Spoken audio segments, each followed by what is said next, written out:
श्रोते हो नमस्कार. आजच्या वृत्तविशेष या कार्यक्रमात आपलं स्वागत.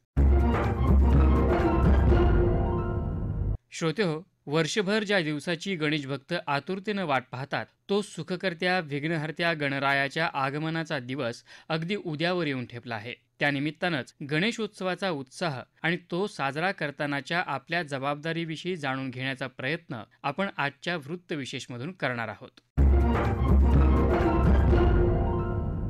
श्रोते हो, गणपती बाप्पा मोरयाच्या गजरानं अवघा आसमंत भारून टाकणारा गणेशोत्सवाचा सण उद्यापासून सुरू होतोय. खरं तर बाप्पाचं येणं म्हणजे उत्सवाचा, उत्साहाचा आणि एकोप्याचा सोहळाच. महाराष्ट्राची सांस्कृतिक ओळख आणि राज्य महोत्सव असलेला हा सण घराघरात एक वेगळीच ऊर्जा घेऊन येतो. कोकणच्या मातीत तर या उत्सवाला एक खास महत्त्व आहे. कारण बाप्पाच्या आगमनाच्या निमित्तानं शहरांमध्ये गेलेला चाकरमानीही गावाकडच्या घरात परततो. तिथल्या बाजारपेठा बहरतात. हिरवाईनं नटलेल्या निसर्गासोबत पारंपरिक गणेश आरतीचे सूरही एकरूप होतात आणि कोकणातल्या गावांमध्ये नवचैतन्य संचारतं. त्या अनुषंगानंच यंदा रत्नागिरी जिल्ह्यातला उत्सव काय म्हणतोय हे सांगतायत आमचे रत्नागिरीचे प्रतिनिधी अनिकेत कोणकर. गणपती या 4 अक्षरांभोवती कोकणी माणसाचं धार्मिक, आध्यात्मिक, भावनिक, सांस्कृतिक, आर्थिक, सामाजिक, कला आणि श्रद्धा अशा अनेक प्रकारचं विश्व फिरत असतं. कोकणी माणूस जगाच्या पाठीवर कुठेही असला तरी गणेशोत्सवात तो आपल्या गावाकडे धाव घेतो. ते शक्य नसलं तर मनाने तरी तो आपल्या गावी आलेलाच असतो. रत्नागिरीतला गणेशोत्सव आहेच तसा ओढ लावणारा. म्हणूनच गणेशोत्सवात इथली सगळी घरं गजबजून जातात. गणपती भाद्रपदात येत असले तरी मूर्ती कामाला सुरुवात झाल्यापासूनच वातावरण निर्मिती सुरू झालेली असते. अलीकडे शहरात मूर्ती दुकानामधून विकत आणण्याची आणि मूर्तीशाळेत हाती मूर्ती घडवण्यापेक्षा साच्यातून मूर्ती घडवण्याची पद्धत वाढली. ग्रामीण भागातली कुटुंब मात्र आजही आपल्या कुटुंबाच्या पूर्वीपासूनच्या ठरलेल्या मूर्तीशाळेमध्ये गणपतीसाठी पाठ देऊन दरवर्षी मूर्तीची नोंदणी निश्चित करतात. त्यामुळे ग्रामीण भागात कलेचा वारसा टिकून राहण्यास मदत होते. शाडूच्या मातीसह प्लास्टर ऑफ पॅरिसच्या मूर्तींना जिल्ह्यात मागणी असते. यंदा गायीच्या शेणापासून तयार केलेल्या गव्य गणेशाच्या मूर्तींनाही चांगला प्रतिसाद मिळाला. या काळात पावसामुळे इथल्या निसर्गाने अधिकच सुंदर रूप लिहिलेलं असतं. जणू काही गणेशाच्या स्वागताचीच ती तयारी असते. 14 विद्या आणि 64 कलांच्या अधिपतीला मोदक, पातोळे यांसह अनेक प्रकारचे पारंपरिक पदार्थ तयार करून नैवेद्य दाखवला जातो. आरत्या आणि भजनांच्या सुरांनी अवघा आसमंत डोलत असतो. नवी पिढीही यात उत्साहाने सहभागी होत असल्याचं अनेक ठिकाणचं चित्र दिलासादायक आहे. गावोगावच्या प्रथा, परंपरा, पद्धती वेगवेगळ्या असल्या तरी सगळीकडच्या उत्साहाचं प्रमाण मात्र सारखंच असतं. रत्नागिरी शहराजवळच्या कर्ला आंबेशेत गावातल्या सगळ्यांचे घरगुती गणपती एकाच मोठ्या मिरवणुकीने नेण्याची पद्धत आहे. शिस्तबद्ध आगमन मिरवणुकीच्या या अनोख्या परंपरेचं यंदा 40वे वर्ष आहे. संगमेश्वर तालुक्यातल्या देवरुखमधल्या पंत जोशींच्या चौसोपी वाड्यात भाद्रपद शुद्ध प्रतिपदेला गणरायाची प्रतिष्ठापना केली जाते. ही परंपरा 380 वर्षांची आहे.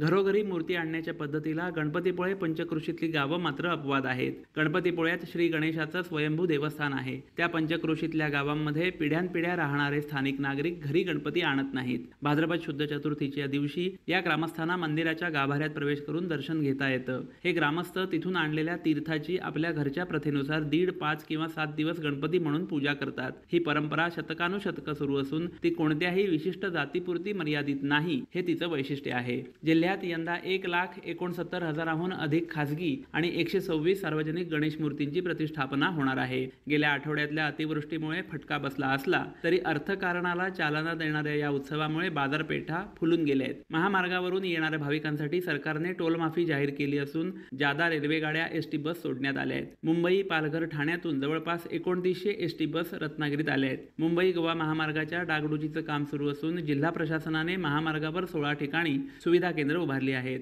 पोलीस, परिवहन, महसूल आणि आरोग्य विभागाचे कर्मचारी त्या केंद्रात असून कोणतीही गैरसोय होऊ नये यासाठी ते सारे दक्ष आहेत. एकंदरीतच हा उत्सव सृष्टीपासून प्रत्येकाच्या मनामनापर्यंत सगळ्याच गोष्टींना नवी ऊर्जा देणारा आहे. श्रोते हो, कोकणातला गणेशोत्सव म्हणजे बाप्पाच्या भक्तीसोबतच जुन्या पिढीसोबतच नवी पिढी कोकणच्या संस्कृतीशी जोडली जाण्याचा, स्थानिक अर्थकारणाला वर्षभराची ऊर्जा देण्याचा हे उत्सव आहे. अगदी सिंधुदुर्गातही त्याचीच झलक पाहायला मिळते. त्याविषयी अधिक जाणून घेऊयात आमचे सिंधुदुर्गचे प्रतिनिधी निलेश जोशी यांच्याकडून. मे महिना संपतो, मृग नक्षत्र मागे पडतं आणि तळकोकणातल्या गणेश भक्ताला बाप्पाच्या आगमनाची चाहूल लागते. म्हणूनच इतर प्रांतात गणरायाच्या आगमनाबरोबर सुरू होणारा हा सण कोकणी माणसाच्या मनात तसा पावसाळ्याबरोबरच सुरू होतो. म्हणूनच कोकणात सर्वच सण मोठ्या उत्साहानं आणि भक्तिभावानं साजरे केले जात असले तरी तळकोकणच्या गणेशोत्सवाचं वैशिष्ट्य काही वेगळंच आहे.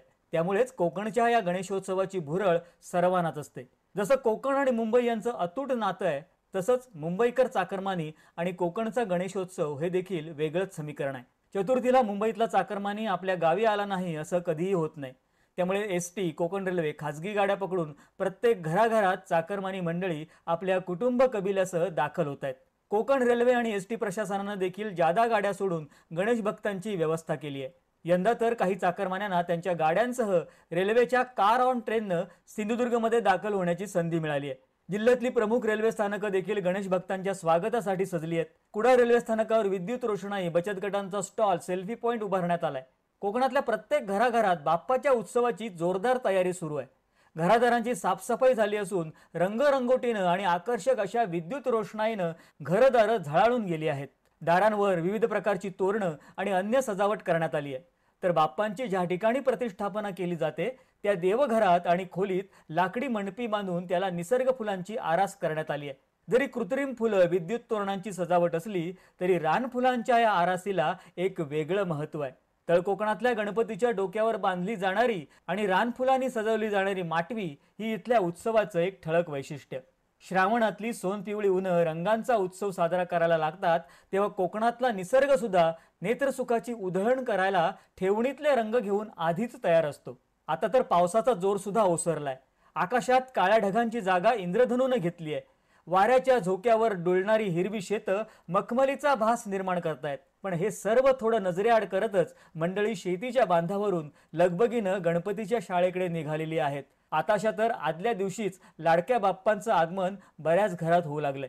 गणेशोत्सवामुळे सिंधुदुर्गातल्या बाजारपेठा सुद्धा अनेक सजावटीच्या वस्तूंनी सजल्या आहेत. विद्युत रोषणाईच्या वस्तू, सजावटीच्या वस्तू, कपडे, फटाके, भाजीपाला यांची दुकानं आणि जिल्ह्यातल्या सगळ्या बाजारपेठा गणेश भक्तांनी अगदी ओसंडून वाहत आहेत. जिल्ह्यात 72,755 घरगुती गणपती आणि 32 सार्वजनिक गणपती विराजमान होत आहेत. हा गणेशोत्सव निर्विघ्नपणे पार पडण्यासाठी पोलीस यंत्रणेनं देखील कंबर कसली असून जिल्ह्यातली सर्वच रेल्वे स्थानकं आणि बस स्थानकं, महामार्ग, घाटमार्ग तसंच चेकपोस्टवर चोख पोलीस बंदोबस्त तैनात करण्यात आलाय.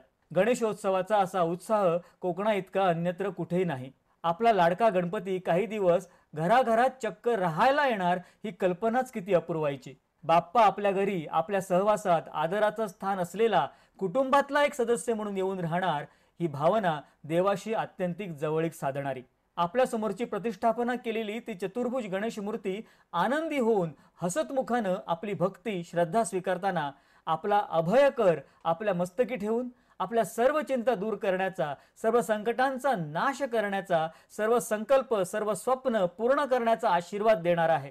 श्रोत्यो, केवळ कोकणच नाही तर मुंबई, पुण्यासारख्या शहरात घरगुती आणि सार्वजनिक गणेशोत्सवाचा उत्साह ओसंडून वाहत असतो. शहरातल्या धकाधकीच्या जगण्यात आप्तेष्टांना एकत्र आणणारा, आपुलकीच्या नात्यांना घट्ट करणारा आणि त्याच वेळी समाज प्रबोधनाला गती देणारा म्हणून हा सण प्रत्येकाच्या जिव्हाळ्याचा आहे हेच खरं. त्यातूनच प्रत्येक जण या उत्सवाला वेगळेपणाचा स्पर्श देण्याचा प्रयत्न करतो. मुंबईतल्या परळचे रहिवासी प्रकाश सावर्डेकरही आपल्या गणेश मूर्तीतून दरवर्षी अशाच वेगळेपणाचं दर्शन घडवण्याचा प्रयत्न करतात. त्याबद्दल जाणून घेऊया त्यांच्याच शब्दात. गेल्या 35 वर्षापासून मी उत्सव साजरा करत आहे. या वर्षी मला आपट्याच्या पानाच्या पासून कल्पना सुचली. दसऱ्यामध्ये आपट्याची पानं देऊन शुभेच्छा देतो तेव्हा मला ही कल्पना सुचली. त्यात माझा मूर्तिकार मला साथ दिली. गणराया आपल्याला कोणत्याही रूपात पाहू शकतो. गणराया हा चराचरामध्ये आहे आणि असंच कल्पनेतून बरीच मूर्ती मी साकारलेले आहे. त्यात जास्वंदाच्या फुलाची कल्पना घेऊन गणराया बनवला आणि हा प्रवास असाच सुरू राहील. माझ्या संकल्पनेतून मी असाच मूर्ती घडवून आणण्याचा प्रयत्न करेन. श्रोत्यो, गणेशोत्सव हा आपल्या संस्कृतीचा एक महत्त्वाचा भाग असला तरी तो सामाजिक आणि पर्यावरणीय हिताचं भान राखत साजरा करणं ही आपल्या सर्वांचीच वैयक्तिक आणि संस्थात्मक जबाबदारी आहे. या उत्सवाच्या निमित्तानं मूर्ती घडवण्यापासून ते विसर्जनापर्यंत कोणत्याही प्रक्रियेत निसर्गाची हानी होणार नाही. सोहळा साजरा करण्याचा आपला उत्साह आणि कल्पकता इतरांच्या दैनंदिन जगण्याला बाधा पोहोचवणार नाही याची जाणीव बाळगून तो साजरा करणं म्हणजेच बाप्पाची मनोभावे सेवा हे आपण लक्षात घेतलं पाहिजे. याच अनुषंगानं आपल्याशी संवाद साधतायत सामाजिक कार्यकर्त्या डॉक्टर कुंदा प्रमिला निळकंठ. गणपतीच्या सर्वांना खूप खूप सदिच्छा. गणपती आणि येत्या काही महिन्यात येणारे जे सण आहेत ते आपल्या सर्वांसाठी आनंददायक बनायला हवे. सण हे सगळ्या मानवजातीसाठी आनंद घेऊनच येत असतात, मग तो कुठलाही धर्म असो. पण आनंद हा आपण आपल्यापुरता आणि आपल्या समाजापुरता, समूहापुरता साजरा करायला हवा. आनंद असा घ्यावा की जास्त काळ आपला मन त्याच्यामुळे आनंदित राहील.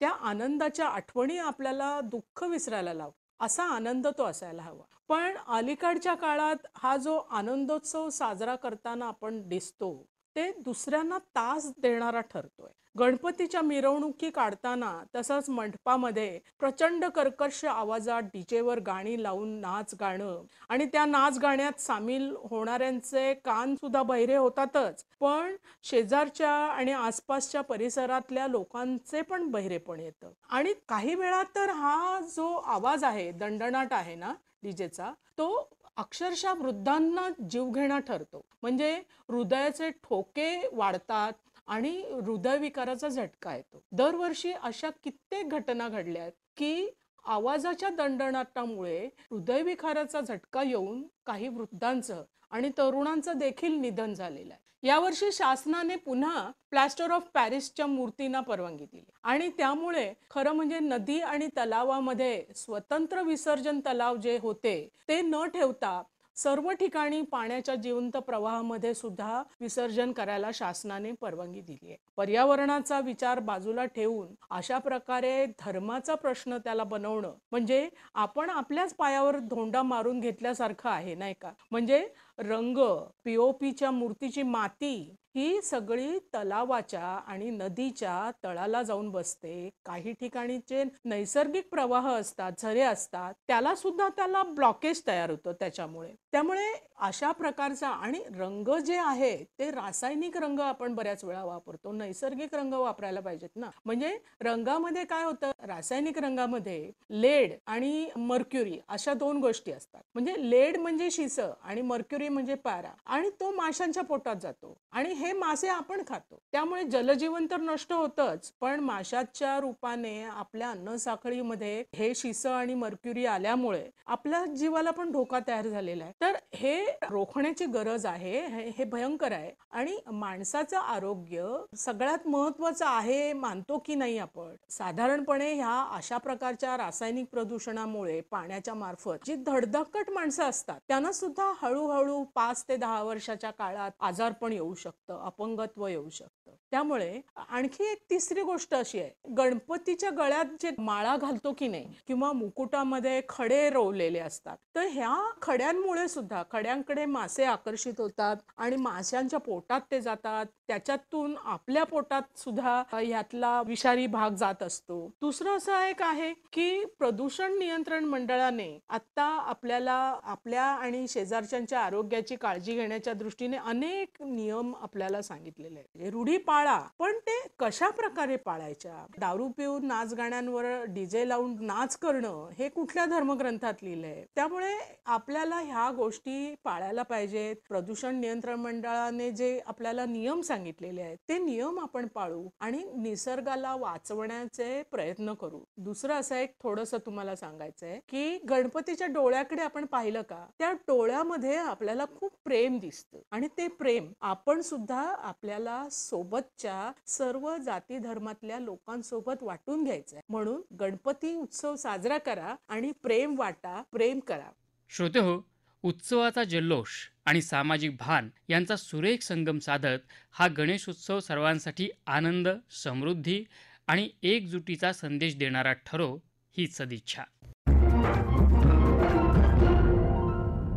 श्रोते हो, आपला वृत्तविशेष हा कार्यक्रम आपण न्यूज ऑन AIR या ॲपवर लाईव्ह ऐकू शकता. यासोबतच आमच्या मुंबई एअर न्यूज या यूट्यूब वाहिनीवर तसंच आकाशवाणी मराठी बातम्या या पॉडकास्ट चॅनलवर कार्यक्रमाचं ध्वनिमुद्रण आपल्याला कधीही ऐकता येईल.